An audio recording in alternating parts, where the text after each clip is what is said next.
Healer Elias Eleazar Ben Yehuda, 70, all rights reserved, 2023. Retaped on November 4, 2024. The man Elias with his usual procession of altruistic personages marched in with a shush so loud you could cut it with a knife. Inserting itself on waves of muted applause as a throng make way for him there with designs differing and forever at the rippling layers of his suspenseful entry that sense commanded the stirred air that persisted in this Galilee Sea region. Increasing in intensity with each forward lunge taken and after his feet first touched down to ground as soon as his humble motorcade pulled up to a quick stop that automatically opening water than many cluster composing the gathering hoi polloi as might tall stalks of wheat separate at the suggestion of strong wind gusts.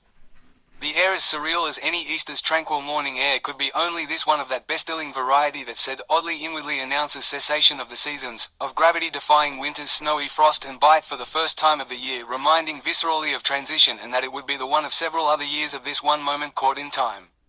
One still feeling like an impossible lassoing of dream that's miraculous landing on its recipient lost for words could only emphatically and with impression denote the season on the two seasonal sides of fences erected by refreshing nascent spring. That is to say, that's any framing around the painted canvas and its edges without mind's intention or coarse thought there toward was pale muted where irreparably shorn where rendering all the more poignant and thoroughly dignified the eye object inside of the artist. The artist an inviolable heart that like the pastor's own only hungers where it thirsts and feeds. Okay then, my friends. With Elias and his travel aids proceeding forward, determinedly but casual and conscientiously pacing themselves. Let us be kind during such a hard time for me. He amusingly contradicted when said he, then for me to speak to please this jackal.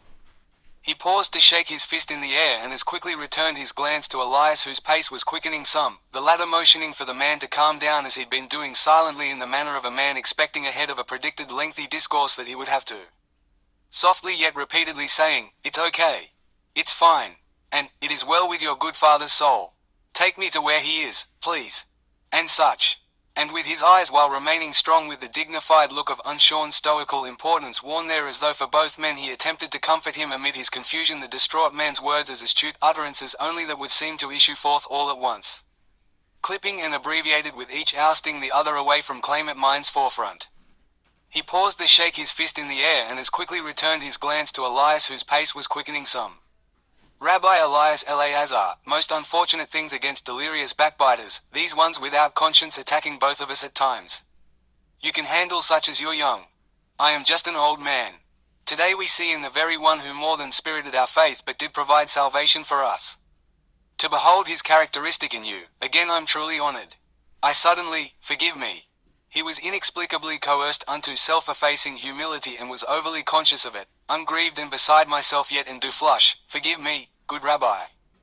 As I too am moved to believe that I stare and stand you into in front of the mirror all of a sudden. I understand that one must answer, at least in secret, as for, knowing as for, and, the sickly frail man flustered upon losing his trail of thought, the enemy of the soul into enable the largest number and made this societies to hear your words and wise teachings we must. Again, we share publicly our differences, you who are a master of the law by Moshe and most astute host instructor of the eternal kingdom and of salvation in the fashion of Mashiach.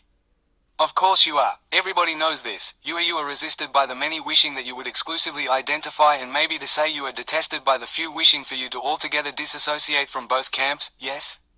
We are all in a desperate time and are less than circumspect toward one another. I do my part in admitting this, Master Ben Yehuda.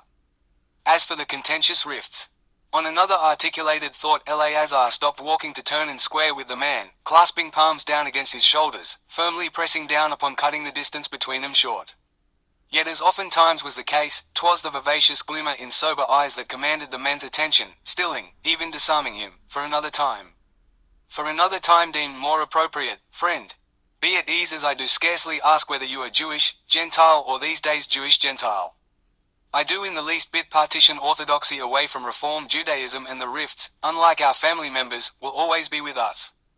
I simply care and ask where your father is that I might lay my hands on the good rabbi and implore Hashem's mercies for him with faith that he might be healed. The man visited answered and proceeded to say, growing the more frazzled only where attempting to wear his fluster like a charm, what? So are we a detested and reviled yet amongst us who can claim to heal the sick, visit the imprisoned, feed the hungry and to pad the pantries as you do so generously pad with your beneficence and magnanimous spirit of humanitarianism? Who amongst us visits the shelters in the families of persons egregiously affected by this virulent monster threatening to take lives like the life of my father? The other professionals say that her tail end is infinitely more lethal than her head. And Rabbi Elias Eleazar Ben Yehuda, I have little doubt that you can utter the word over him in the spirit afflicting him, or his sickness, and it shall quickly like scales over top of his eyes where calcium deposits blind and skin festers sore fall to the ground. Elias deeply sighed and turned his attention inwardly more so, thinking that this eye-averting approach might verily be the only catharsis for the grieving man. 'Twas with a heartfelt regard and sense of invested commiserating that the rabbi thumb smudged the cascading tears of Zaviz as Elias unimposingly and without suggestion again rested his hand on top of the man's head.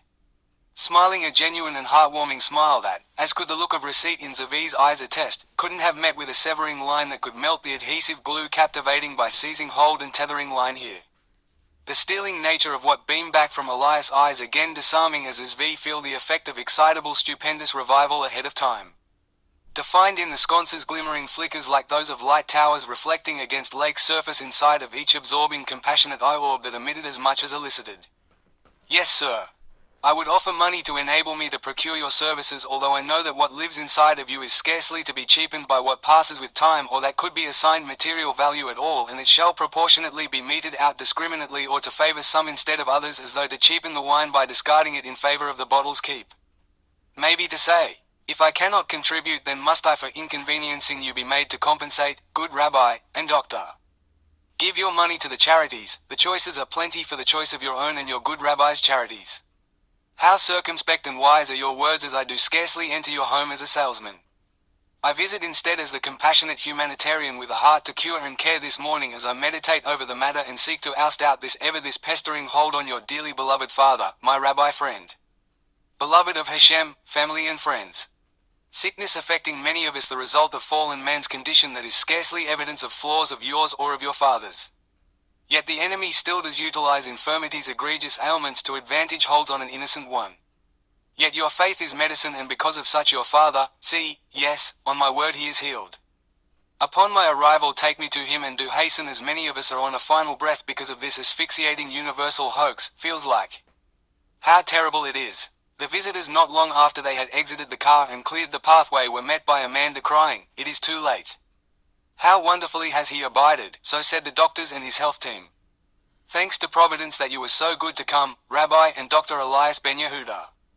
However, the revered man is cradled by the arms of the mighty Hashem and Sovereign. The unavoidable battle of fate valiantly fought does finally end. Yet seen as one walking on water only where scarcely seen as one with the power to wither a tree. Said the man who was spectating via broadcast from Jerusalem minutes later that day. It is beyond allegorizing that's very real feat unto mocking parable form in the region. The winds of refreshing for these visited ones, was here as he with chastising fear cursed death's claim on the old man as the new wine that was spirited life hither started to return to him. Returning as he crank his eyes instantly and wide open as if the light switch had just been engaged before lightning bolts on a quickening stream danced and throttled his nerve endings with blood tingling his very nerve fibers and synapses alive again. The spectators undone and in ways their own testifying to the room's sense of titillating electricity. That surge was unto wobbly apprehension like that assisted the man to his feet here in the corner of the house frequented by teams of hospice care professionals. Elias Ben Yehuda, long ago established as healer, he can now add to his calling card featuring list of accomplishments and other impressive merit awards this feat to bolster the messianic claim that still felt inferred in the minds of many locals and, within minutes and not days these hours, the world beyond. And to several was it proven fact of prophetic fulfillment in a Mashiach on his first coming as opposed to his return, as Christians and Messianics world around preach about a second coming. Rabbi Elias uttered his word with the full house afflicted by the wave of terrible sobriety that segged unto springs of elation that danced the rivers teeming with jubilation and long-forgotten zest that was returned. The rabbi said in phrase intervals, speaking as a slightly, pained to evenly as might a lord of dominion was scarcely a doubt, but, still with his heart stripping sore as such was put to his manifest effect, the man greatly revered to you to yourself, each other, and resisted the urge to whisper? Intercackled too steep then? B. Stealing marvel besides of some suspenseful intrigue was about to materialize into some form, undeniably, and beloved of community and his good family. Spirit inside, do you hear me? You enter here prematurely and lay a claim at death on the man whose flesh is still warm to the touch. with great emotion as the bubbling percolate inside of each eye as he press his fingers against his cheeks and slide them downward toward his chin as the healed man's father examined the eyes of the several men and women bustling about and watching on. Nodding soberly and scarcely startling when other spectators crept inside with curiosity before well wishes or heartfelt condolences. Readily available medicine dispensable for the surviving family members and close friends. Elias said declaratively through a voice suffused with authority and considerable husk that itself would last in staying memory, "Leave the man, you abominable foe, as life's antagonist, and hear the declaration of the Son of Man. I give life and life more abundantly, and death horse, I do bind you and speak the curse against your own claim on this one still with the work of providence to conduct." Elias' hands began to quiver and his lower lip convulse and tremble before followed suit his hand. "Stand. Good man and revered friend, as temple teacher of Mosaic law and the Jewish messianic hope that's day to day is." He repeated the word today and emphasized through a vehement shout the trailing is, "That's day is," ever so slight his inserted pause. He repeated where he'd inserted the pause as trained that's caboose was his sharply enunciated, "is, word, at hand." And the energy swell of the collective room slipped the smooth circuit flow command when, in the room made dark, he severely pushed with feet against him with his hands against the man's chest. He pushed down against his gown instead of resuscitating him and kickstarting his heart as was expected he'd do before Elias shouted, "O grave, where is thy victory, and death, what hast thou made of thy sting? Stand up, old man. Open your eyes and stand to your feet." And then in increments of passing time the man, clawing to sit and from the prone position inching to a sprawling crawl to stand. He was assisted to a standing position before being lifted to his feet to see with wonder as though watching the very exhibit himself, and as were those captivated persons leaning into the bed, engaged and helplessly toward each other, fleetingly gazing in awestruck wonder. This surprise replacing initial shock deep inside of his stupor as the pain in the flash subsided. His relatives unable to contain themselves as the look in the man's eyes suddenly and for the first time in recent memory glistened bright again instead of heavy unto swollen patches with scales once obscuring sight of his eyes. The tonal ecstasy evident as the man labored to process what an inkling of a fathoming as though entirely outside of himself and then inward, hearing and seeing in the standers be surrounding him own clear and definable signs of vital restoration. So said the manner and how he defy eyes closed with an element inarticulable somehow answering with an exclamatory sense of what similarly tickle the spines here while he reach in with his free hand, grabbing onto the bedrail for assistance while clasping a family member's hand with his free hand. Without having enough information to free that exhalation of relief just yet, others beyond that gasp sighed a refreshing sigh for him. And, to quote a one such opponent who was in his room spectating, "'Twas the guy comparing him in mocking jest to the tall cedar on the small horse with his hand of treacherous deception and cloak and dagger sleuth. With bated breath and blinkless eyes of hot suspense said he once and then again before the house had in full cleared. I'm open to the idea that we might have the man wrong. I've said at least 3 times this week before on premises to witness this. He flustered as a switch washed over him, clearly in his face seen, I mean what the heck? Are we sure though? Sure that the good man was indeed pulseless? To which his mate inartfully commented about needing a stiff drink. Elias was the first to leave the room, his face lighted in the manner congenial while walking out, sharing a few words with the father, son and presiding hospice care workers before greeting persons making way for him. Trading pleasantries and with a sobering nodding and upward lifting of his eyeglasses as only handshakes with the air of an unassailable something with like dignified importance heard in the articulating of first names and titles traded.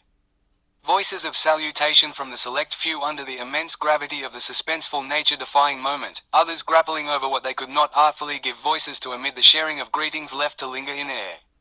The words, "Sir," or "Rabbi," or "Professor," and to another "Good doctor, how do you do today, ma'am?" Sharing more elaborate hellos with a few, "Dear ladies?" and "Gentlemen friends?" strewn over top before no sooner he exited the house to make way clear for the Galilee Sea area. Slipping into the enchauffeured vehicle with children fast stepping toward only the drift of steady layers of early morning fog that was wafted inside of and drifted about the framed automobile's exhaust steams. To those persons attempting to harass and deliberately stir him, viciously said he through a monotone voice, his response shielded simultaneously with words reserved, "Between this fellow with you, and you there, all of you with such allegations," his unrepentant glare penetrating hotly through them that Elias' full-note pauses seemed to serve to accentuate. Fastidiously formulating with the look in his eyes as though to command resolute memory's lasting impression on the other side of each precious syllables articulated with upward tonal inflection as though posing the open-ended question, he landed with, "Your servants would have been met with these words spoken by me. Let the dead bury the dead. Until then I shall gladly suffer the fools such as are you. Giving the cutting nature of the seething scorn that idled some as the rigidity once etched into their faces comically melt as they come unglued, he felt satisfied and just. Saying while angling into the vehicle that's door was held open for him, "Now go get away from here, if you don't mind, and, if you're able to, gentlemen, do enjoy the rest of your day." 70. Ely James, all rights reserved, 2023.